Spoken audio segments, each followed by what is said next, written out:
चलो अब हम लोग इसमें क्या पढ़ लेंगे। पहले छोटू सा वीडियो आपके लिए बनाऊंगा सेंटर ऑफ मास।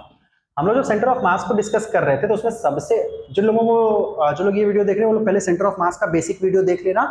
स्पेशली उसका जो लास्ट का पार्ट है वहां पे हम लोगों ने क्या डिस्कस किया था। सबसे पहले हम लोग क्या डिस्कस करेंगे कंटेंट में,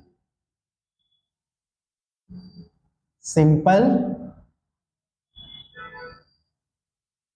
questions on centre of mass. Writing में थोड़ा सा सुधार किया है जैसा आप लोग का रिकमेंडेशंस आया था, और थोड़ा छोटे छोटे वीडियोस बनाऊंगा 15-15 मिनट के, 10-10 मिनट के। नहीं तो 1-1 घंटे का वीडियो आप लोग देख नहीं पाते हो क्योंकि ऑनलाइन है ना। तो वो ऑनलाइन के केस में क्या होता है ना कि आप एक साथ में लंबा सोचो कि बैठ करके आप देख लो, नहीं कर पाओगे। क्लास का केस हो जाता है वैसा क्योंकि इसमें लगातार मूवमेंट, ऑनलाइन में नहीं हो पाता। इसलिए सारे वीडियोस 15-15 मिनट के ही या 10-10 मिनट के ही करके, ताकि टॉपिक टॉपिक वाइज बनाए जाएंगे। चलो अब इसमें आ जाते हैं हम लोग, simple questions on centre of मास। आज के वीडियो में हम लोग यही डिस्कस करेंगे। धीरे धीरे प्रोग्रेसिवली आगे बढ़ेंगे ताकि आपके दिमाग में चीजें एंटर कर सकें, नहीं तो ऐसे दिमाग में हो गया कल्याण हो जाएगा। चलो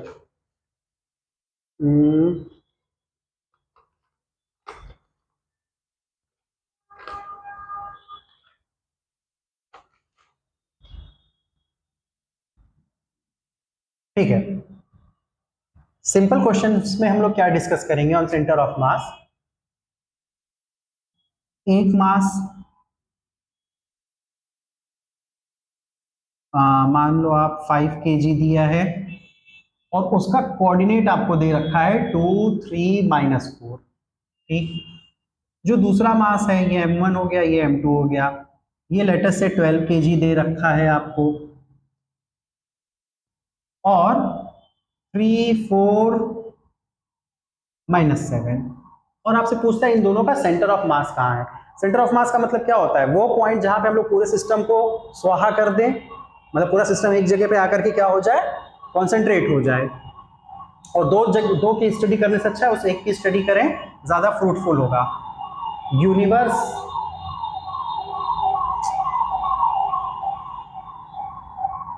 ट्यूं ट्यूं ट्यूं ट्यूं ट्यूं है, तो ये भी प्रॉब्लम है।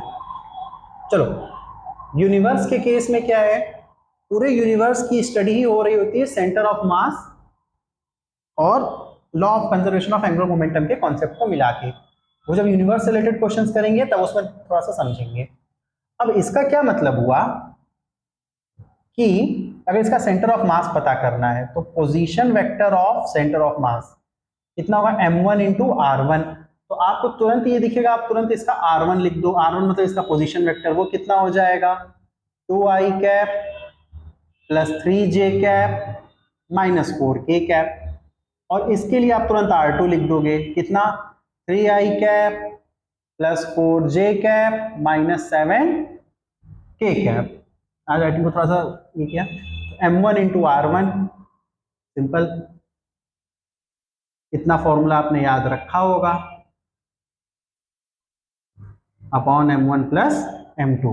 तो r centre of mass this into this करोगे तो 5 kg इंटू ये, मतलब पहला है इसलिए लिख करके बता दे रहा हूं, बाकी कुछ ऐसा रहेगा तो उसको डायरेक्टली लिख दिया करूंगा, -4k cap plus m2 into r2 which is 12 into 3i cap plus 4j cap minus 7k cap to be divided by m1 plus m2, मतलब 12 प्लस 17 हो गया। तो आर COM कितना हो जाएगा, 5 2 10i cap plus 15j cap minus 20k cap plus 36i cap plus 48j cap minus 84k cap divided by ये। तो 10 और ये मिला करके कितना हो गया 46 i कैप, ये और ये मिला करके कितना हो गया 58 प्लस ये 63 जे कैप है ना। हाँ, ये और ये मिला करके कितना हो गया 104 A cap now divided by 17। तो ये आपके पास क्या आ गया position vector of centre of मास। ठीक है, पहला बहुत ही ये सब सिंपल क्वेश्चंस रहते हैं। ठीक है, इसको नोट डाउन कर लो।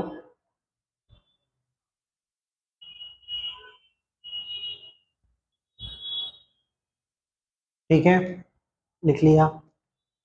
अब ये बहुत ही सिंपल क्वेश्चन है, इसका हम लोगों ने डिस्कशन कर लिया, और इस टाइप का क्वेश्चन किसी भी कॉम्पिटिटिव एग्जाम में नहीं आने वाला। ठीक है, पहला एकदम सिंपल क्वेश्चन है ताकि थोड़ा सा कॉन्सेप्ट ग्रैस्प हो सके। अब थोड़ा सा उससे आगे बढ़ते हैं। चलो, ठीक है, कई कई लेवल के क्वेश्चंस को डिस्कस करेंगे धीरे धीरे। जैसे मान लो कि सर सीईटी में किस टाइप के क्वेश्चन आएंगे। कई कई बच्चे ऐसे होते हैं, देखो एक चीज बता देता हूँ, जिसको भी सीईटी देना है उसको मेंस की तैयारी जरूर करना चाहिए। जो करना चाहिए, सीईटी में अच्छा रैंक या मार्क्स आएगा ही उसी बच्चे का जिसने मेंस को अच्छे से पढ़ा हुआ है, क्योंकि मेंस वाला एक नंबर का योद्धा रहेगा, वो सीईटी तो छोड़ने वाला है नहीं। इसके लिए सीईटी से रिलेटेड आपको चीजें हैं तो आप क्या कर सकते हो, लास्ट में सर एक महीना बैठा पेपर सर से सॉल्व कर लिया। जब मेंस लेवल का अच्छे से पढ़ रखा है ना तो सीईटी उसके सामने कुछ नहीं होता है, ये रियलिटी में बता रहा हूँ। तो आप क्या कर सकते हो कि मेंस पढ़ाई मेंस लेवल की करो, और जो मेंस का करेगा उसका सीईटी अच्छा होगा, ये मैं लिख के दे सकता हूँ। ठीक है, क्योंकि सीईटी का लेवल हरदम कम होगा। जैसे अगर आप 11th में आ गए, अगर अभी मैं आपको 7th क्लास का क्वेश्चन दो तो फटाक से करके निकल लोगे, लेकिन 7th क्लास के बच्चे को 7th का क्वेश्चन दो तो वो पूरा अटकेगा उसमें। वही कॉन्सेप्ट यहाँ पर भी होता है। रही बात सीईटी की, तो सीईटी की आप क्या कर सकते हो, तो लास्ट के 1 मंथ 2 मंथ्स में मैंने सिर्फ हंसते खेलते थोड़ा सा पेपर लिया, उसको थोड़ा टिक टिक टिक टिक देख लिया, हो गया, वो अपने आप हो जाता है। ठीक है, चलो अब देखते हैं थोड़ा सा सर कुछ सिंपल क्वेश्चंस के आगे में थोड़ा कैटेगरी बढ़ते हैं। ये सिंपल क्वेश्चंस हैं, मतलब बेसिक क्वेश्चंस हैं जिनकी जरूरत जो जरूर आपको आने चाहिए। इसके अंदर भी बहुत टफ क्वेश्चंस बनाए जा सकते हैं। सिंपल इनका नाम मैंने इसलिए रखा है जो एकदम शुरुआती क्वेश्चन करने बहुत जरूरी हैं, और ये कैटेगरी में मैंने डाला है जो जो सिंपल, जिसमें बहुत सिंपल कॉन्सेप्ट्स लग रहे होते हैं, उन सारे क्वेश्चंस को मैंने कौन सी कैटेगरी में रखा है, सिंपल वाले में, ताकि आपको क्या हो सके, समझने में थोड़ी आसानी हो। अब मान लो कि एक स्क्वायर है और स्क्वायर का साइड 2 मीटर रख दिया, यहां पर मास 4 kg 4 kg 4 kg 8 kg रख लिया। ठीक है, 4 भी आप रख सकते हो। अब आपसे पूछा जा रहा है कि इस स्क्वायर का सेंटर ऑफ मास कैलकुलेट करके बताओ। तो आप अपनी शुरुआत कहीं से भी कर सकते हो। आप इसे भी ओरिजिन मान सकते हो, इसे भी मान सकते हो, इसे भी किसी जिसको जिसको मन में चाहे उसको आप ओरिजिन मान करके अपना काम कर सकते हो।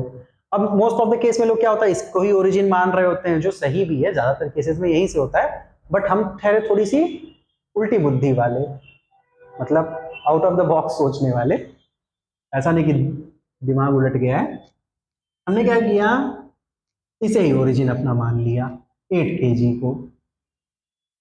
ठीक है, क्यों इसको ओरिजिन मान लिया, क्योंकि ये सबसे बड़ा नंबर दिया था, तो इसको ही 0 0 असाइन कर दोगे ना तो असर क्या होगा, उसको 0 से मल्टीप्लाई करने का झंझट खत्म, बड़े नंबर को। ठीक है, तो उल्टी बुद्धि भी कभी कभी बहुत, कभी कभी ज्यादातर बहुत अच्छी होती है। अब जब इसको ओरिजिन मान लिया तो इसका कोऑर्डिनेट क्या हो जाएगा, 0 0 0, ये यहां पर है, ये दो नीचे आया, तो किधर, अब इसको एक्स एक्सिस मानोगे, वाई मानोगे, और इधर जेड एक्सिस मानोगे, तो दो ये नीचे किधर आ रहे हो, वाई की तरफ, समझे। तो इसका कोऑर्डिनेट, इतना तो बुद्धि दिया होगा भगवान ने, एक्स में कुछ मूवमेंट नहीं हुआ तो एक्स हो गया सर 0, वाई में ये कितना गया -2, ठीक, और जेड में 0। फिर इसके कोऑर्डिनेट लिख लो। इसके कोऑर्डिनेट कैसे लिखोगे, बुद्धि दिया है भगवान ने, सर इधर गए -2, फिर इधर गए +2, ठीक, तो x वाला हो गया +2, ये हो गया -2 और ये हो गया 0। रही बात 4 kg, कट कट, तो ये कितना, इसमें y में बिल्कुल मूवमेंट नहीं हो रहा है, z में नहीं, मूवमेंट किधर हो रहा है, x में, तो ये हो गया ये। ऐसे ना सोचना है, मेनली डायरेक्टली क्वेश्चन नहीं सॉल्व करता हूं। क्यों नहीं करता हूं, सोच कैसे रहा हूं, या फिर मान लो कि मैं खुद एक बच्चा हूं अभी 11th में, तो मैं कैसे इसको अप्रोच करूंगा, मुझे कैसे सोचना होगा, इसके थोड़ा सा वीडियो लंबा हो सकता है। डायरेक्टली तो मैं कर दूं, हो सकता तो जल्दी कर दूं, ठीक है। अब फिर वो बच्चा क्या करेगा, अब तो सर ने मुझको बताया ही हुआ है, मैं अब क्या करूं, सबका पोजीशन वेक्टर लिख दूं। इसका position vector 0i cap 0j cap plus 0k cap, इसका 0i कैप प्लस या फिर -2j cap plus 0k cap, इसका 2i cap -2j cap plus 0k cap, इसका 2i cap plus 0j cap plus 0k cap. फिर अब आप क्या करोगे, r centre of mass m1 into r1। अब समझ में आया कि क्यों उल्टी बुद्धि लगाया था, करना ही नहीं पड़ा, 0 मैंने डायरेक्टली लिख दिया, ठीक है। यहां पर अब थोड़ा थोड़ा आप लोग किस में आना चाहिए, आपको थोड़ा सा सर शॉर्टकट में अब आना चाहिए। एक बार एक बेसिक क्वेश्चन कर लिया है, ट्राई करूंगा कि थोड़ा जल्दी से जल्दी कर पाऊं। हालांकि जब आप लोग को प्रैक्टिस सेट दिया जाएगा तो उसमें ज्यादा क्वेश्चंस रहेंगे, यहाँ पे थोड़ा क्वेश्चंस मतलब है, लेकिन उसमें थोड़ा प्रैक्टिस सेट में थोड़ा सा ज्यादा क्वेश्चंस रहेंगे, उसको डिजाइन ही उस तरीके से किया है। दिस ये गया, तो ये कितना यहां से आ जाएगा, -8j कैप प्लस ये 8i cap -8j cap plus 0, ये गया। फिर ये plus 8i cap completely divided by, किससे डिवाइड करोगे, समेशन ऑफ ऑल, तो 4 4 4 कितना हो गया, 12 प्लस 8 कितना हो गया, 20। तो r सेंटर ऑफ मास कितना आ जाएगा आपके पास, ये 8 और 8 मिलकर के हो गया 16i कैप, -8 -16j कैप। अरे भाई तो बहुत अच्छा नंबर आ गया, हाँ वो सही है, टू बी डिवाइडेड बाई 20। अब 4 से कट कर दोगे तो 5i cap -5j cap to be divided by 5 से इसको कट किया, सॉरी 4 से कट किया है ना, हाँ 4 से सॉरी गलती हो गई थोड़ी सी, 4i कैप 4j कैप और ये हो जाएगा कितना, 5। ये आपके पास position vector of centre of mass आ गया। 4/5, 4/5 का मतलब क्या हो गया, 0.8 i कैप -0.8 j कैप। अब इसका क्या मतलब हुआ कि ये पूरा जो 4 पार्टिकल का सिस्टम मैंने बनाया है, ये पूरा सिस्टम कहाँ कॉन्सेंट्रेट माना जाएगा, याद रखना पूरे मैकेनिक्स में हम लोग का फोकस ही होगा सिस्टम पे। सिस्टम कैसे देखते हैं, सिस्टम कहाँ पर मानते हैं, सिस्टम पर फोर्स कैसे लगता है, पूरा मैकेनिक्स है ही सिस्टम के लिए, ठीक है। इस बात को याद रखना, मैकेनिक्स क्या, थर्मोडायनेमिक्स भी सिस्टम के ही लिए। सिस्टम मतलब क्या सर, अंडर ऑब्जर्वेशन।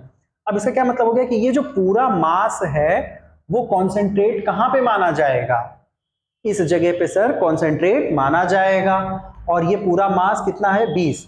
तो मतलब मैं इस पूरे सिस्टम को हटा दूं और उसकी जगह उल्टी बुद्धि से हम लोगों ने यहां पे ओरिजिन माना था 0 0 0, मतलब 0.8 i, और ये यहां ये वाला जो है कॉन्सेंट्रेट इस जगह पर होगा। और कितना कॉन्सेंट्रेट होकर के होगा, तो वो होगा 20 kg, ठीक है। मतलब मैं या तो इस पॉइंट के जाकर के स्टडी करूं या इस सिस्टम की बात हरदम बराबर आएगी। वो हम लोग कभी आगे देखेंगे कि सर ऐसा क्या होता है। अभी के लिए आपको इतना मानना पड़ेगा कि सर हाँ कुछ ऐसा होता है। जैसे सेंट्रॉइड, सेंट्रॉइड क्या होता है?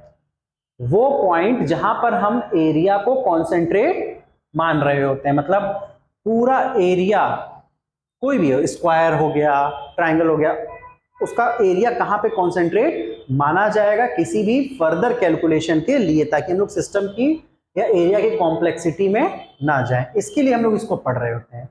ठीक है, इतना नोट डाउन कर लो।